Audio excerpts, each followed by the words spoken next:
പിതാവിനും പുത്രനും പരിശുദ്ധർവായിക്കും സ്തുതി. ആദ്യമുതൽ തൻ്റെ കരുണയും മനോഗുണവും രണ്ട് ലോകങ്ങളിലും സദാ ഇപ്പോഴും വർദ്ധിച്ചിരിക്കുമാറാകട്ടെ. ആമേൻ. പരിശുദ്ധ സഭയുടെ ഏറ്റവും ശ്രേഷ്ഠമായ കൂദാശകളിൽ ഒന്നാണ് വിവാഹം.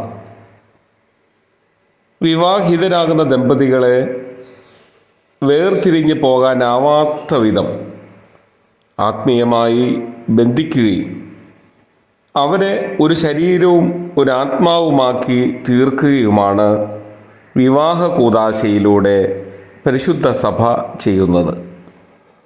ഈ കൂദാശ വഴി ബന്ധിച്ച ദമ്പതികളിൽ ജനിക്കുന്ന മക്കൾക്ക് ദൈവിക കൃപ ലഭിക്കുവാൻ കൂടിയാണ് ഈ കൂദാശ ഇത്രമാത്രം അടുക്കും ചിട്ടയുമായി നടത്തുന്നത്. ചില ക്രിസ്തീയ സഭകളിൽ പരിഷ്കൃതർ എന്നഭിമാനിക്കുന്ന പാശ്ചാത്യർ വിവാഹത്തെ കേവലം ഒരു ഉടമ്പടിയായി അഗ്രിമെൻ്റ് കരുതുന്നതായിട്ട് നമുക്ക് കാണാൻ സാധിക്കും. ഈ ഉടമ്പടി അവർക്ക് എപ്പോൾ വേണമെങ്കിലും ലംഘിക്കാനോ റദ്ദാക്കാനോ കൂട്ടിച്ചേർക്കാനോ സാധിക്കുന്നതായി രൂപപരിണാമം സംഭവിച്ചിരിക്കുന്നു. വ്യത്യസ്ത മതക്കാരായാൽ പോലും ഇത്തരം ഉടമ്പടിയോടുകൂടി അവർക്ക് വിവാഹിതരാകാം എന്നുള്ള നിലയാണ് ഇപ്പോൾ സംജാതമായിരിക്കുന്നത്. എന്നാൽ സുറിയാനി ക്രിസ്ത്യാനികൾക്ക് വിവാഹം ഇത്തരമൊരു ഉടമ്പടി ആയിട്ടല്ല പരിശുദ്ധ സഭ ക്രമീകരിച്ചിരിക്കുന്നത്. അത് ശാരീരികവും മാനസികവും ആത്മീയവുമായ ഒരു കൂട്ടിച്ചേർക്കലാണ്. വിവാഹിതരായവർ പിരിഞ്ഞു പോകാനോ വീണ്ടും ഒരു വിവാഹം കഴിക്കാനോ പരിശുദ്ധ സഭ അനുവദിക്കുന്നില്ല.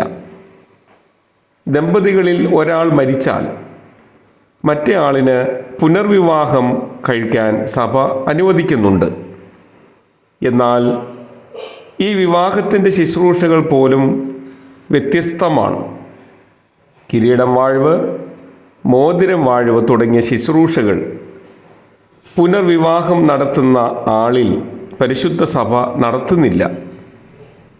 ഇത്തരം വിവാഹത്തിൽ ബന്ധപ്പെടുന്ന സ്ത്രീയോ പുരുഷനോ ഇത് ആദ്യ വിവാഹമെങ്കിൽ അയാളിൽ മാത്രം ഈ ശുശ്രൂഷകൾ നടത്തുന്നു. ഈ ചട്ടങ്ങൾ മനസ്സിലാക്കിയാൽ പരിശുദ്ധ സഭയുടെ ശുശ്രൂഷകളുടെ മഹത്വം നമുക്ക് എളുപ്പത്തിൽ വെളിപ്പെടുന്നതാണ്.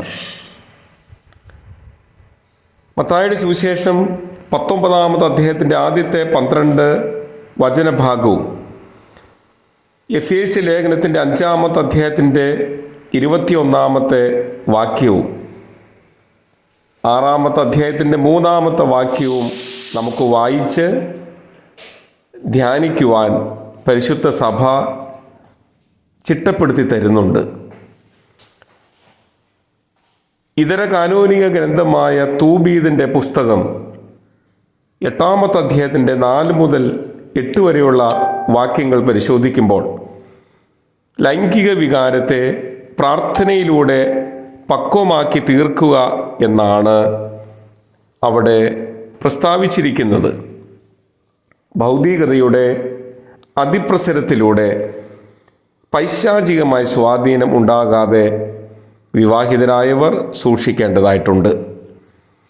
റോമർക്ക് എഴുതിയ ലേഖനം 8-ാമത്തെ അധ്യായത്തിൻ്റെ 28-ാമത്തെ വചനത്തിൽ അപ്പോസ്തലൻ പൗലോസ് ശ്ലീഹ പറയുന്നു, എല്ലാം പൂർണ്ണമായി ദൈവത്തിന് സമർപ്പിക്കുക, ഒരിക്കലും ദോഷം വരികയില്ല എന്നു മാത്രമല്ല നല്ലത് ദാമ്പത്യ ജീവിതത്തിൽ സംഭവിക്കുകയും ചെയ്യും. തുടർന്നുള്ള ഭാഗങ്ങൾ നമുക്ക് അടുത്ത ദിവസം ചിന്തിക്കാം. അതുവരെയും പരമകാരുണ്യവാനായ ദൈവം തൻ്റെ ശക്തിയേറിയ ഭുജങ്ങളിൽ നമ്മെയും നമുക്കുള്ള സകലത്തെയും സംവഹിക്കുമാറാകട്ടെ. ആമേൻ.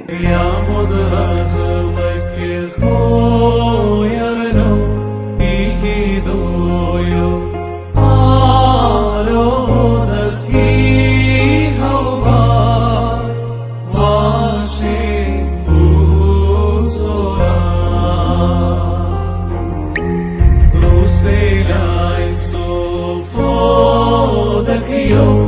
Hallelujah,